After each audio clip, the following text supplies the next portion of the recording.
Welcome to my Fear Street Part 3 1666 movie review. Was this movie actually any good, or sadly, was it a bit of a dud?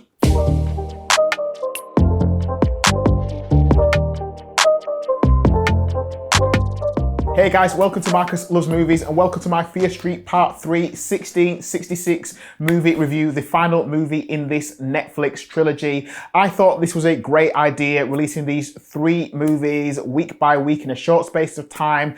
Got really excited by it, really looking forward to it each week. So here we are with the final movie. If you haven't seen my reviews on the first 2 Fear Street movies, please check those out in my movie review playlist. But for those of you who have already seen the first 2 movies and you're here for part 3, just for part 3, let me give you a quick plot outline and we'll talk about the movie. In 1666, a colonial town is gripped by a witch hunt that has deadly consequences for centuries to come, while teenagers in 1994 try to put an end to their town's curse before it's too late. The movie is directed by Leigh Janiak and it stars Kiana Madeira, Ashley Zuckerman, Gillian Jacobs, Benjamin Flores Jr. and Olivia Scott Welch. So if you have checked out my previous reviews about the Fear Street movies, which you can do by checking them out in my movie review playlist, you'll know that I thought these were average, decent, middle of the road horror movies. They were not terrible, but not brilliant either. They kind of do what they say on the tin. But the one main problem that I had with these films was about some of the violence towards young people. I thought it was a bit too graphic in places. And now, yes, I know it's a 18 certificate film. I know it's a slasher horror film. But yeah, the problem I had was with violence with young people. And I know with movies like Scream and I Know What You Did Last Summer and Final Destination, yes, they are classed as teen slasher horrors.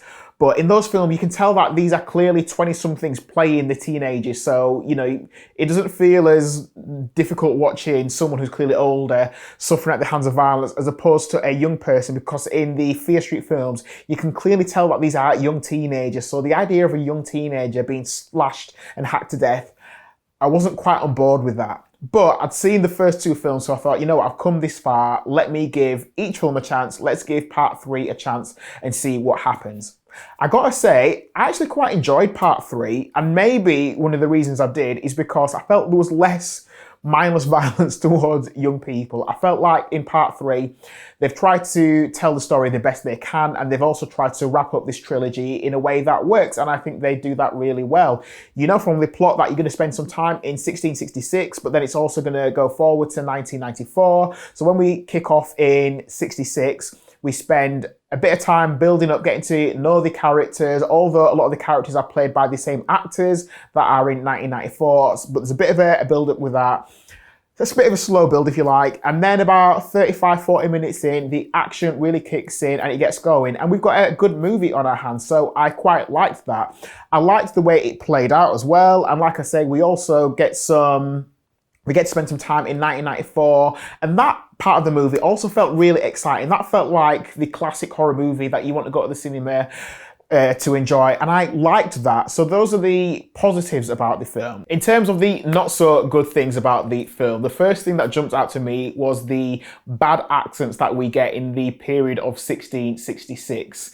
In that era, the village where all these characters are based are supposed to be Irish. But because we've got the same actors who were in 1994, the same Americans who were in 94, playing the roles of these characters in 1666, they all just put on an Irish accent and they don't do a good job of it, unfortunately. So when you're watching that first part of 1666 and you're getting used to these actors who are clearly putting on a bad accent, you just feel like these characters are just playing dress up. We've put on some old costumes from 1666 and we're playing dress up and we're all being a bit silly and having a bit of fun.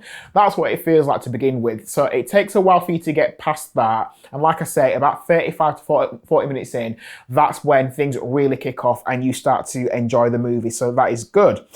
I think different actors playing the roles of those in 1666 would have been a good thing. So yes, you've got your actors in 94, in the 1978 sequel part 2, we had different actors altogether in that. And I think we should have had different actors in 1666. What you've got is the main character who goes back from 1994. She has a flashback. She has a quantum leap moment, if you like. And she goes back and she's playing that role of Sarah in 1666. But why would you then put an accent on? If you've ever seen Quantum Leap, by the way, guys, you know, he never started putting on accents. He just kind of rolled with it. So yeah, I felt the Irish accents were completely unnecessary. The other thing that didn't really work for me was the love story. The love story between the main two characters. It felt a bit forced to me. It felt a bit contrived, and I don't think it really added anything onto it. It just felt like the add-on of a teen drama to make it interesting, and I don't think it added much, and I could have done without it. Not all horror movies need a love story. We really don't need that. You know, if you want that, go watch Twilight. So overall, this movie, again, I thought this was the better movie. It had a decent pace to it. It took a while to get going, but I liked this one the most. I don't know what you would think of that. Maybe other people think, you know, part 1 was decent. I think a lot of people really like part 2 because that was just straight up kills.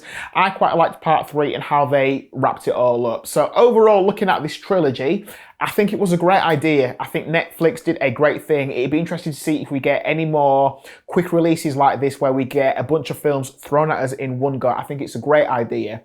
This, for me, unfortunately, just turned out to be quite average overall. So whilst I gave the first film 3 stars and I gave the second film 2.5 stars, check this out. I'm going to give part 3 an official Marcus Loves Movies star rating of, drum roll, 3 stars. So those are my thoughts about the Fear Street movies. I know some people have absolutely loved them. Sadly, I'm just not in that camp. I'm just not there in terms of loving them like other people have loved them. I thought they were all right. I think the idea from Netflix to release these movies in the way that they did was fantastic. Great marketing, a really good idea, but I just think not good enough. Not good enough. So that's just what I think anyway. Like I say, you might be one of those people that absolutely love these movies, or maybe you're on the side where you think, yeah, it's all right. Not special. So let me know what you think. Let me know in the comment section. Whilst you're here, can I encourage you to like this video, and also please subscribe to this YouTube channel where I do movie reviews, trailer reactions, film discussion, TV shows. I talk about TV shows as well. I do all of that good stuff here. Thank you for your time. Thank you for watching. Thanks for tuning in. Please tune in for the next time I release a brand new video, and I hope to catch up with you again soon. So take care of yourselves. Take care of each other. Thanks for watching.